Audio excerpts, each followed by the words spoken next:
Привет, Андрей. Приветствую, Игорь. Расскажи, сколько ты уже живешь на Филиппинах? Я уже вот на Филиппинах живу чуть больше 1,5 лет, скорее ближе где-то к 1,7 года. Мы сейчас находимся в Кагаян-де-Оро. Я живу здесь уже более 1,5 лет. Скажи, ты до этого жил еще где-то, помимо Кагаян-де-Оро? Я успел пожить месяц в Маниле, я успел пожить еще в Сибу. После этого я перебрался в Кагаян-де-Оро, вот здесь вот прожил 9 месяцев, и вот в ближайшем обозримом будущем планирую как раз поехать дальше. В данный момент пока планы это Панглау. Почему ты решил остановиться в Кагаян-де-Оро? Слушай, а здесь история вот до умопомрачения очень простая. Так как у меня уже был мопед, соответственно, все мои перемещения были ограничены именно паромными переправами. По сути дела, у меня как бы не очень большое было разнообразие, куда можно уплыть в Сибу, и в то же время остров был достаточно такой немаленький. Я еще тогда наивно полагал, что я смогу хорошенько покататься. Поэтому, посидев, подумав, думаю, Минданао, отличный остров, много чего интересного, почему бы и нет. Куда идет на Минданао паром? В основном из крупных городов он идет только в Кагаян-де-Оро. Окей, так тому и быть, а там уже пойдет дальше. Ну, это просто не самый популярный город. Обычно люди едут в Давао, потому что считают, там он безопаснее, чище, инфраструктура чуть-чуть получше, чем здесь. А здесь, с одной стороны, это почти миллионник, но развлечений и каких-то мест в окрестности, куда ты можешь пойти, не так много. Почему я решил тебя спросить, почему твой выбор пал именно на этот город, а не Давао, например? В Давао у меня изначально были мысли, но я когда придумал, что у меня есть вещи, мне помогли переехать сюда.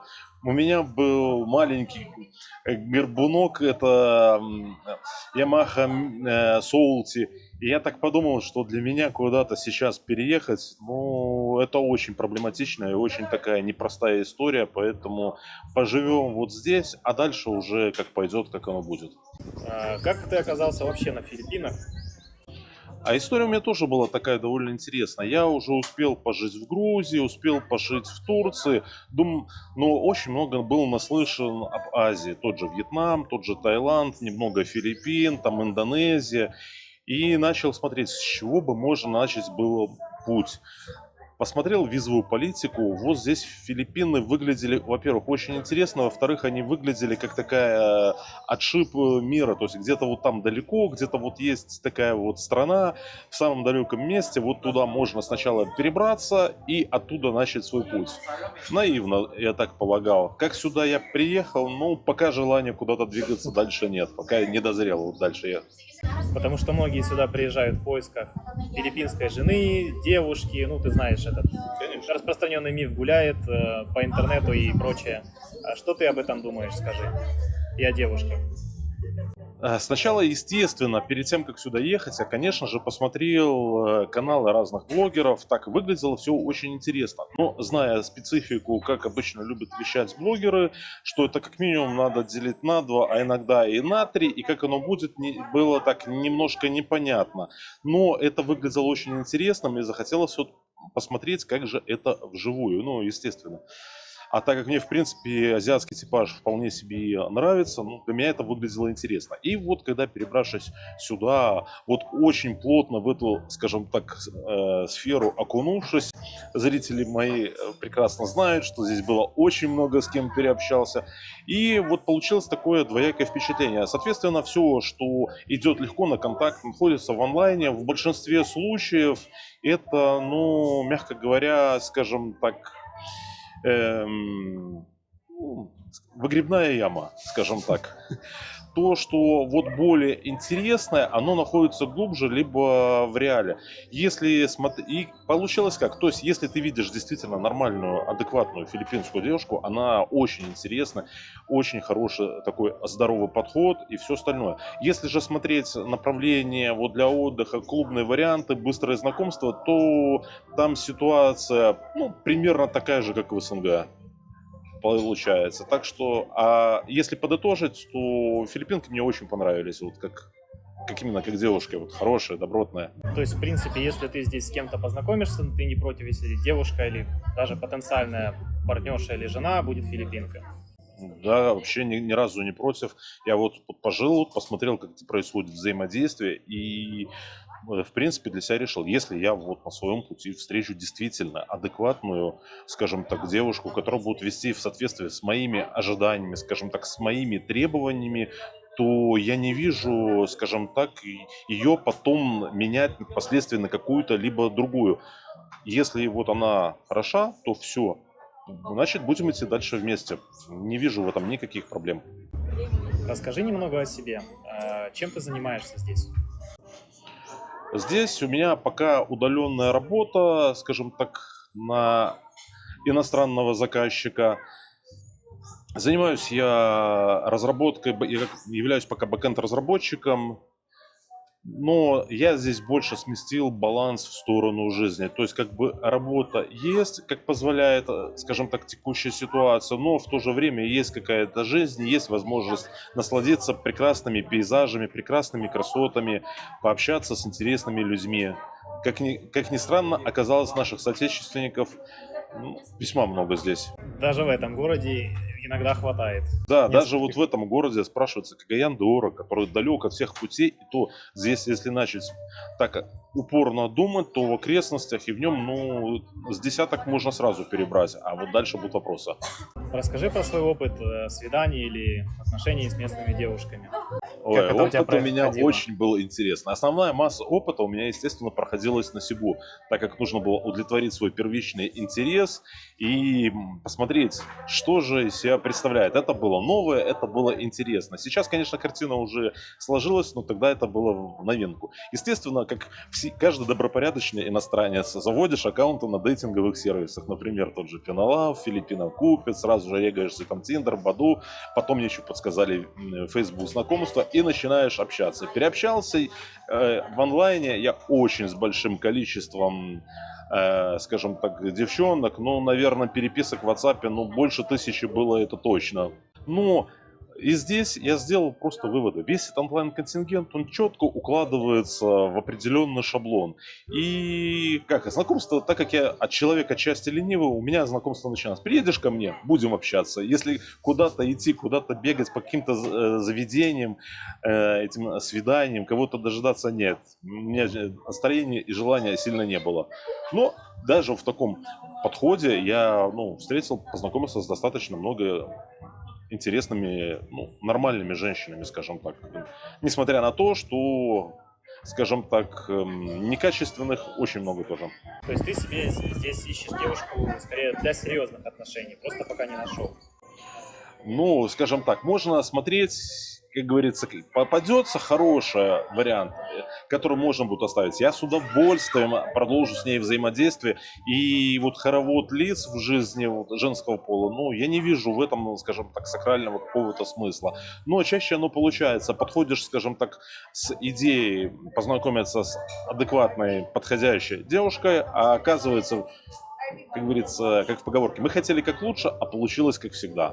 А у тебя был опыт общения, когда ты с кем-то на улице заобщался, познакомился, и потом какое-то взаимодействие было, или исключительно онлайн?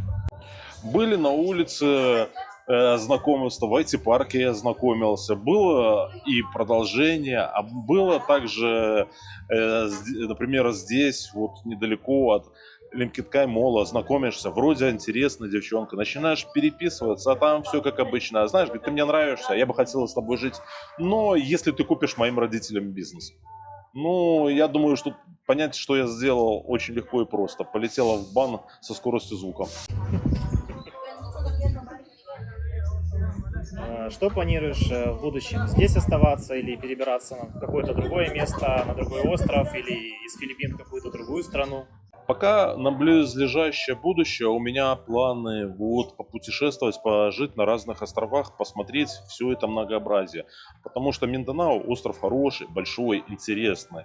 Но хочется побывать на разных местах, посмотреть самому, собственноручно это оценить, посмотреть, как идет жизнь, как отличаются люди. Поэтому план пока у меня путешествовать где-нибудь одно место, там, с принтами по 2 месяца, 2-3 месяца на одном месте и следующее место. Когда оно и куда меня приведет, я пока не знаю. У меня близлежащие перспективы — это вот Панглау, вернуться в Сибу, закрыть гештальт, как говорится, потом перебраться на Негрос, а дальше уже будет видно, куда меня занесет. Но пока в ближайшем обозримом будущем, там на дистанции, может, там 3-4 года у меня планы Филиппины.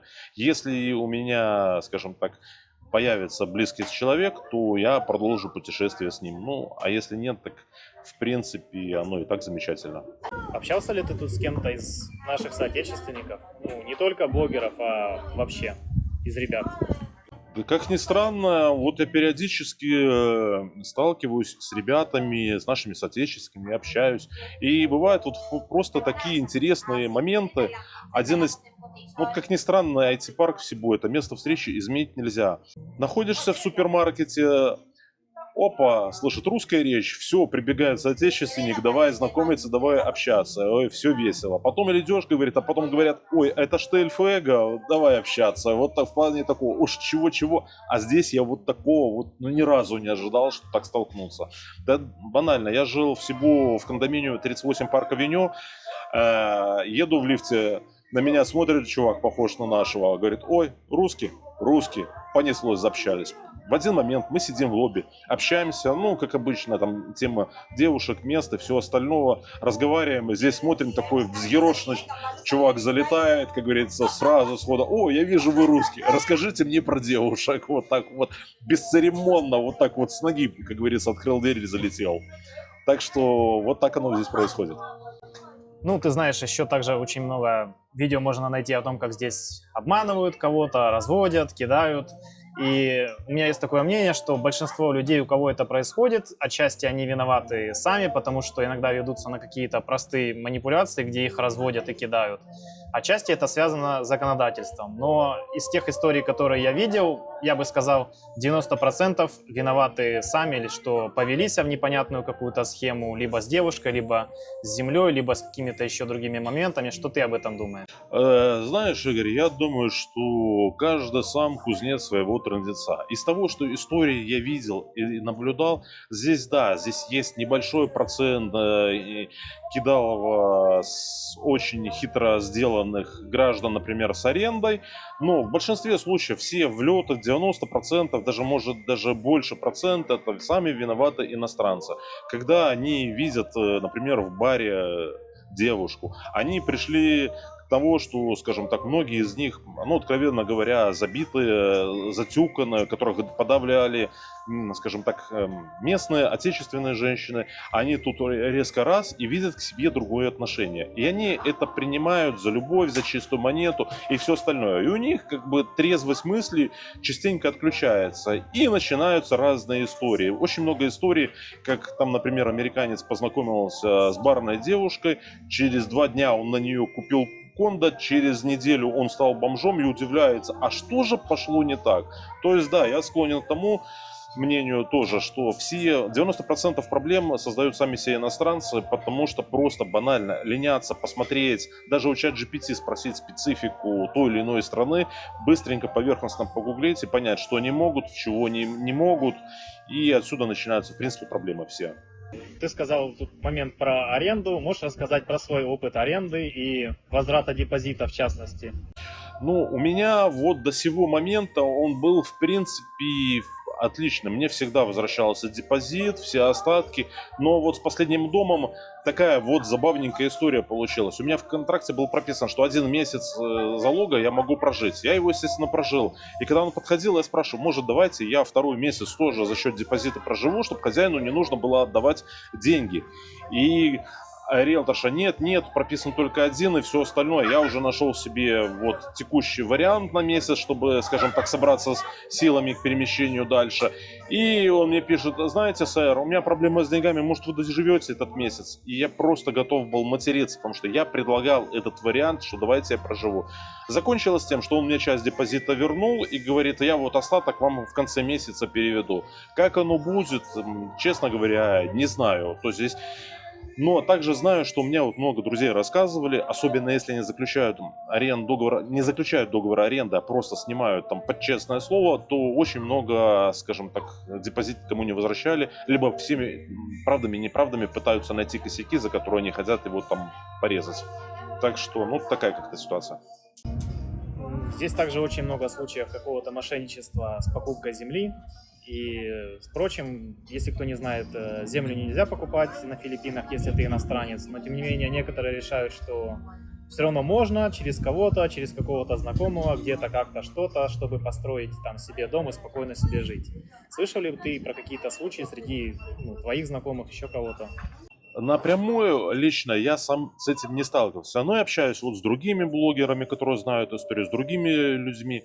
Периодически, да, есть такие проблемы, что продают землю, а потом оказывается, что они не имели ее права продать. Я думаю, небезызвестные другие личности, которые уже пытались через, скажем так, знакомых купить землю и получить проблем. Также я слышал случаи, когда даже юрист местный проверяет землю, чтобы с ней было все хорошо, все отлично. Говорит, да, ребята, можете покупать, все будет хорошо. А потом оказывается, что продать-то эту землю и не могли никак.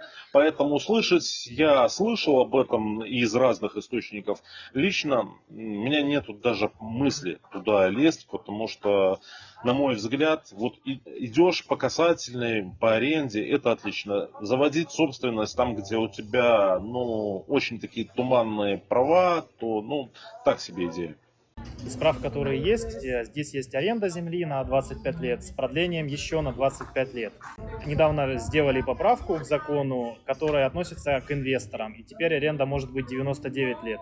Но к большинству людей, кто этим интересуется, это никак не относится. У вас все так же и осталось 25 лет плюс 25 лет. Либо готовьте деньги на инвесторскую визу и большие инвестиции. И там просто не получится сделать фиктивное какое-то предприятие, просто чтобы взять землю в аренду на 99 лет. Поэтому, если вы не можете это делать, не пытайтесь, потому что вас обязательно обманут. Тут еще очень сложно с юристами, иногда придется сходить к 2-3, чтобы вас не кинули, и то это не будет гарантией, как ни странно. Да здесь вообще ни на что нету гарантии, потому что есть иностранец, у него априори считаются деньги, ну вот и понеслась.